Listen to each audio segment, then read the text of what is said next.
Kay naghimo siya katingalahan mga buhat.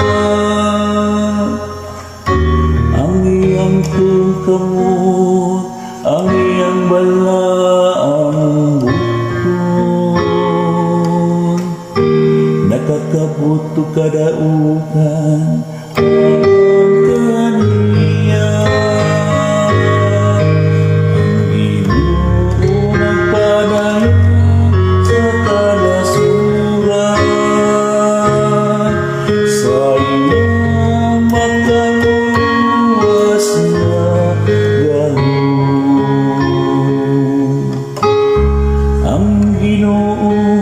Nagpaibalo sa iyang kaluwasan, sa atubangan sa kanasuran, iyang ipanayag ang iyang katarong.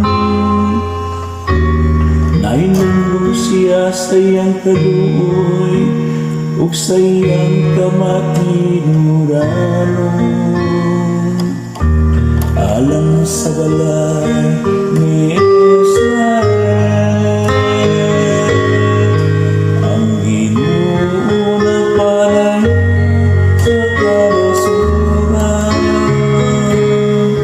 sa iyang makaluwas na gahom. Ang tanang katlanan sa yuta nakakita, sa kaluwasan naghimo sa atong Ginoo.